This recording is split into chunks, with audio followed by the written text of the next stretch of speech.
আচার্য exclusive চ্যানেলে তোমাদের সকলকে স্বাগত জানাই।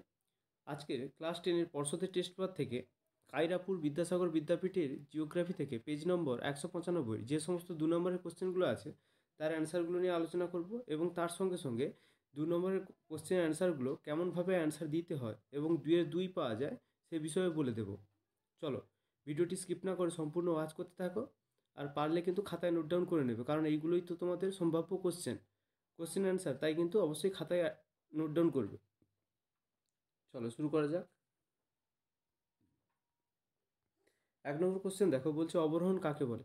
না, অবরোহণ প্রক্রিয়া বা ডিগ্রেডেশন কথার অর্থ হলো কিন্তু কোনো ভূমিরূপের উচ্চতা হ্রাস পাওয়া। বহির্জাত শক্তির প্রভাবে ভূমিভাগের উচ্চতা যখন হ্রাস পেতে থাকে, অর্থাৎ উচ্চভূমি ধীরে ধীরে ক্ষয় পেয়ে ক্রমশ অবনমিত হতে থাকে, তখন তাকে কিন্তু অবরোহণ বলে। যেমন হচ্ছে ক্ষয়জাত পর্বত, গিরিখাত ইত্যাদি। এর সঙ্গে সঙ্গে একটা অবরোহণের চিত্র দিয়ে দেবে ডান দিকে, তাহলে কিন্তু এটা 2 নম্বরের অ্যান্সার কিন্তু কমপ্লিট হয়ে যাবে। অথবা কি পলল শঙ্কু কি? সংজ্ঞা দেখো না, পর্বতের পাদদেশে নদীর পলি সঞ্চয়ের ফলে সৃষ্ট শঙ্কু আকৃতির ভূমিরূপকে কিন্তু পলল শঙ্কু বলে। উৎপত্তি কোথা থেকে উৎপত্তি হয়? না, পার্বত্য অঞ্চল পার হয়ে নদী যখন সমভূমিতে নেমে আসে তখন ভূমির ঢাল হঠাৎ কমে যাওয়ায় নদীর বহন ক্ষমতা ও স্রোতের বেগ দুই কমে যায়। ফলে পর্বতের পাদদেশে পলি, বালি, নুড়ি ও কাঁকর প্রভৃতি সঞ্চিত হয়ে ত্রিকোণাকার শঙ্কুর মতো ভূমিরূপ গড়ে ওঠে। এটি পলল শঙ্কু নামে কিন্তু পরিচিত। পলল শঙ্কুর শীর্ষবিন্দু নদীর উৎসের দিকে অবস্থান করে। পাশাপাশি অবস্থিত কয়েকটি পলল শঙ্কু একত্রিত হয়ে কিন্তু পলিমঞ্চ গঠন করে। আর পলল শঙ্কুর একটা ডান দিকে চিত্র দিয়ে দেবে। উদাহরণ হিসেবে কি দিতে পারি? না, ঋষিকেশ ও হচ্ছে হরিদ্বারের সন্নিকটে এরূপ কিন্তু পলিমঞ্চ দেখা যায়। 2 নম্বর কোশ্চেন, বৈপরীত্য উষ্ণতা বলতে কি বোঝো? সংজ্ঞা দেখে নাও। না, সাধারণত বায়ুমণ্ডলের নিচের স্তর ট্রপোস্ফিয়ারে উচ্চতা বৃদ্ধির সঙ্গে সঙ্গে উষ্ণতা কমতে থাকে। প্রতি কিলোমিটারে 6.5 ডিগ্রি সেলসিয়াস হারে কিন্তু উষ্ণতা হ্রাস পায়। তবে কখনো কোনো স্থানে কী হয়, উচ্চতা বৃদ্ধির সঙ্গে সঙ্গে উষ্ণতা হ্রাস না পেয়ে বৃদ্ধি পেতে থাকে। এই ঘটনাকে কিন্তু বৈপরীত্য উষ্ণতা বা উত্তাপ বলে। অথবা কি দিয়েছে? না, সমপ্রেস রেখা কাকে বলে? না, বায়ুর ওজন থাকায় বায়ুর চাপও আছে। বছরের বিভিন্ন সময়ে ভূপৃষ্ঠের বিভিন্ন অঞ্চলে বায়ুচাপের তারতম্য দেখা যায়। উষ্ণতা ও উচ্চতার পার্থক্যে বায়ুচাপের পরিবর্তন ঘটে। বছরের কোনো নির্দিষ্ট সময়ে পৃথিবীর যেসব বিভিন্ন স্থানে গড় বায়ুর চাপ একই রকম থাকে, আবহাওয়া মানচিত্রে সেই সব স্থানের উপর দিয়ে যে কল্পিত রেখা টানা হয় তাকে কিন্তু সমপ্রেস রেখা বা সমচাপ রেখা বলে। পৃথিবী পৃষ্ঠের বিভিন্ন স্থানে বায়ুচাপের বিভিন্নতার জন্য আলাদা আলাদা সমপ্রেস রেখা আঁকা হয়ে থাকে।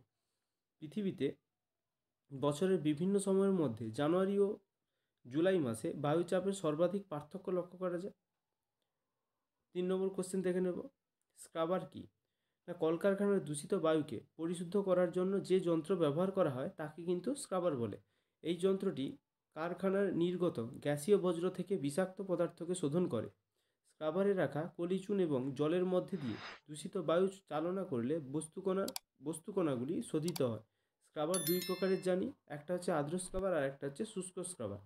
আর একটা কথা বলে রাখি, তোমাদের 2 নম্বরের কোশ্চেনে 2 নম্বর পেতে গেলে জিওগ্রাফি থেকে অবশ্যই কিন্তু সংজ্ঞা লিখতে বললে, কাকে বলে দিতে বললে সংজ্ঞা দিলে, তার দুটো বৈশিষ্ট্য দিলে, একটা উদাহরণ দিলে, আর তার সঙ্গে কিন্তু তার চিত্র যদি থাকে তাহলে কিন্তু ডান দিকে একটা চিত্র দিয়ে দেবে, তবেই কিন্তু 2-এ 2 আশা রাখবে। না হলে কিন্তু যে স্যারের হাতে খাতা পড়বে সেই স্যারের উপর ডিপেন্ড অন 2 নম্বর দেবে কি 1.5 নম্বর দেবে। তাই অবশ্যই কিন্তু কাকে বলে দিলে শুধু কিন্তু তোমার সংজ্ঞা দিলেই কিন্তু চলবে না, তার সঙ্গে সঙ্গে ডান দিকে চিত্র দিতে হবে এবং দুটো করে বৈশিষ্ট্য দিতে হবে। অবশ্যই মাথায় রাখবে, তবেই কিন্তু 2 নম্বরের আশা করবে। চলো, অথবা দিয়ে কী কোশ্চেন দিয়েছে? না, ইউট্রিফিকেশন কি? না, গ্রিক শব্দ ইউট্রোফি থেকে হচ্ছে ইউট্রিফিকেশন শব্দটি এসেছে, যার অর্থ জৈব পদার্থ সঞ্চয় দ্বারা জলাশয় ভরাটকরণ। যে পদ্ধতিতে কোনো জলাশয়ের রাসায়নিক পদার্থ মেশার ফলে জলজ উদ্ভিদের ব্যাপক বৃদ্ধি ঘটে এবং জলে অক্সিজেনের ঘাটতি দেখা দেয় তাকে কিন্তু ইউট্রিফিকেশন বলে। আর এই ইউট্রিফিকেশনের মূল কারণ হচ্ছে এই ফসফেট, যেটা হচ্ছে সাবান ও ডিটারজেন্টে থাকে, সেটাই কিন্তু ইউট্রিফিকেশনের জন্য প্রধান দায়ী। ইউট্রিফিকেশনের মানব সৃষ্ট কারণগুলি কি? মানুষের যে ক্রিয়াকলাপের ফলে ইউট্রিফিকেশনটা ঘটে। 1 নম্বর দেখো, এই প্রক্রিয়াটি সাধারণত মানুষের ক্রিয়াকলাপের দ্বারা ত্বরান্বিত হয়। আর 2 নম্বর হচ্ছে তারা হ্রদ এবং স্রোতে 80% নাইট্রোজেন এবং 75% ফসফরাস যোগ করার জন্য দায়ী। 4 নম্বর কি? না, কৃষি বনসৃজন কি? সংজ্ঞা দেখে নাও। যে পদ্ধতিতে একই জমিতে ফসল উৎপাদনের সাথে বৃক্ষরোপণের মাধ্যমে মানুষের দৈনন্দিন চাহিদার পূরণ করাকেই কিন্তু কৃষি বনসৃজন বলে। কৃষি বনসৃজন হলো এক ধরনের ভূমি ব্যবহার ব্যবস্থা, যেখানে কোনো কৃষি জমি বা পশু খামারে একই সঙ্গে কৃষি ফসল উৎপাদন বা পশুপালনের সাথে সাথে বিভিন্ন ধরনের বৃক্ষরোপণ করে বাস্তুতান্ত্রিক ও অর্থনৈতিক মুনাফা লাভকে বোঝানো হয়ে থাকে। কৃষি বনসৃজনের দুটো বৈশিষ্ট্য দিয়ে দেবে। কৃষি বনসৃজনের প্রধান বৈশিষ্ট্যগুলি হলো, এক নম্বর হচ্ছে কৃষি বনসৃজনে সাধারণত একই সাথে দুই বা তার বেশি উদ্ভিদ প্রজাতি রোপণ করা হয়। এদের মধ্যে একটি অবশ্যই কাঠ উৎপাদনকারী বৃক্ষ হবে। দু নম্বর কিনা কৃষি বনসৃজন অবস্থায় সবসময় উৎপাদিত সামগ্রী একের বেশি হবে। অথবা দিয়ে যেটা দিয়েছে সেটা দেখে নেব না। মালনাদ কি না অর্থ, স্থানীয় কানাড়া ভাষায় মালনাদ কথার অর্থ কিন্তু উঁচু নিচু বা হচ্ছে পাহাড়ি দেশ। মাল কথার অর্থ কিন্তু হিল এবং হচ্ছে নাড়ু কথার অর্থ হচ্ছে কিন্তু কান্ট্রি। সংজ্ঞা কি না পশ্চিম ঘাট পর্বতের পূর্ব পাশে অবস্থিত কর্ণাটক মালভূমির পশ্চিম অংশের উঁচু নিচু ঢেউ খেলানো পাহাড়ি অঞ্চলকে কিন্তু মালনাদ বলে। বৈশিষ্ট্য কি, দুটো বৈশিষ্ট্য দিয়ে দেবে। একটা হচ্ছে বিস্তার, উত্তর পশ্চিম থেকে দক্ষিণ ও দক্ষিণ পূর্ব 320 কিলোমিটার লম্বা ও 35 কিলোমিটার চওড়া এই মালনাদ মালভূমি। দু নম্বর কিনা উচ্চতা, মালনাদ মালভূমির উচ্চতা 600 মিটারের বেশি হয়। 5 নম্বর কোশ্চেন দেখে নেব। আর তার আগে একটা কথা বলে নিই, তোমাদের হিস্ট্রি থেকে এবিটিএ থেকে কিন্তু আমি সলভ করে দিয়েছি প্রায় 8টা থেকে 10টা সেট, এবং তার সঙ্গে পর্ষদের 3টি সেট কমপ্লিট করে দিয়েছি, এবং যেই কোশ্চেনগুলো 2 নম্বরের জন্য খুবই ইম্পর্টেন্ট এবং আসার দাবি রাখে সেই কোশ্চেনগুলো, এবং ওইগুলো করলে কিন্তু তোমরা 22-এর 22 পেয়ে যাবে। তোমাদের হিস্ট্রিতে মোট হচ্ছে 16টি কোশ্চেন থাকে, তার মধ্যে করতে হয় 11টি 2 নম্বরে। ওইখান থেকে করলেই কিন্তু তোমরা, আমি বলছি, তোমরা 22-এর 22 পেয়ে যাবে। লাস্ট মিনিট সাজেশনটা গিয়ে অবশ্যই দেখে নাও, চ্যানেলের প্লে লিস্টে গিয়ে অবশ্যই দেখে নেবে। আর অবশ্যই চ্যানেলটিকে সাবস্ক্রাইব করে রাখবে পরবর্তী এই ধরনের ভিডিওগুলো পাওয়ার জন্য। আর তোমাদের লাইফ সায়েন্স এবং হচ্ছে জিওগ্রাফি থেকে বাকি যে স্কুলগুলো আছে সেই স্কুলগুলো আমি করিয়ে দেওয়ার চেষ্টা করব। অবশ্যই চ্যানেলটিকে সাবস্ক্রাইব করে নেবে। 5 নম্বর কোশ্চেনটি কী বলছে না, আউটসোর্সিং কী না, বর্তমান বিশ্ব অর্থনীতিতে আউটসোর্সিং কথাটি খুব গুরুত্বপূর্ণ হয়ে উঠেছে। পরিষেবা ক্ষেত্র, বিশেষত চতুর্থ ও পঞ্চম স্তরের অর্থনৈতিক ক্রিয়াকলাপগুলি কাঁচামাল, পরিবেশ বা বাজার দ্বারা নিয়ন্ত্রিত নয় বলে ব্যয় হ্রাস এবং উন্নত মান বা দক্ষতা বৃদ্ধির জন্য এই কাজগুলি বাইরের সংস্থার মাধ্যমে করিয়ে নেওয়ার যে ব্যবস্থা তাকে কিন্তু আউটসোর্সিং বলে। তাহলে আউটসোর্সিং হচ্ছে দেশীয় কাজ বাইরের সংস্থাগুলির দ্বারা করিয়ে নেওয়ার যে পদ্ধতি সেটাকেই কিন্তু আউটসোর্সিং বলে। উদাহরণ হিসেবে কী বলতে পারি না, আউটসোর্সিংয়ের মাধ্যমে যেসব কাজ করানো হয় তার মধ্যে তথ্য প্রযুক্তি এবং মানব সম্পদ সংশ্লিষ্ট বিভিন্ন কাজ, ক্রেতা পরিষেবা, কল সেন্টার, সার্ভিস প্রভৃতি কিন্তু উল্লেখযোগ্য। অথবা কি না, নগরায়ন কাকে বলে না, কোনো একটি স্থানে নগর সৃষ্টির প্রক্রিয়াকে বা জনসংখ্যাগত দিক থেকে শহরের আয়তন বৃদ্ধিজনিত প্রক্রিয়াকে কিন্তু নগরায়ন বলা হয়। গ্রাম বসতি কিংবা অনুন্নত শহর থেকে মানুষ যখন জীবিকার সন্ধানে বা বিলাসিতার কারণে, শিক্ষা গ্রহণের কারণে কিংবা আর্থসামাজিক কারণে কোনো শহরে গিয়ে বসবাস করে, সেখানকার জনসংখ্যাকে দ্রুত বৃদ্ধি করে এবং জনসংখ্যার বেশিরভাগ মানুষ দ্বিতীয় ও তৃতীয় পর্যায়ের অর্থনৈতিক ক্রিয়াকলাপের সঙ্গে জড়িত হয়, তখন তাকে কিন্তু নগরায়ন বলা হয়।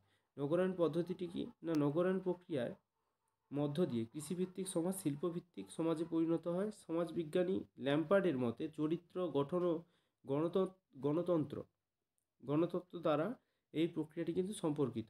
নগরায়ন এটি পদ্ধতিতে হয় কি পদ্ধতিতে, দেখো 1 নম্বর হচ্ছে শহরাঞ্চলে জন্মহার ও মৃত্যুহারের স্বাভাবিক বৃদ্ধির দরুন জনসংখ্যা বাড়লে, মানে লোক সংখ্যা বাড়লে। 2 নম্বর হচ্ছে গ্রাম থেকে শহরে পরিব্রাজনের ফলে শহরের জনসংখ্যা বাড়লে। 3 নম্বর কিছু গ্রাম শহরের আখ্যা পাওয়ায় সেখানে জনসংখ্যা বৃদ্ধি পেলে।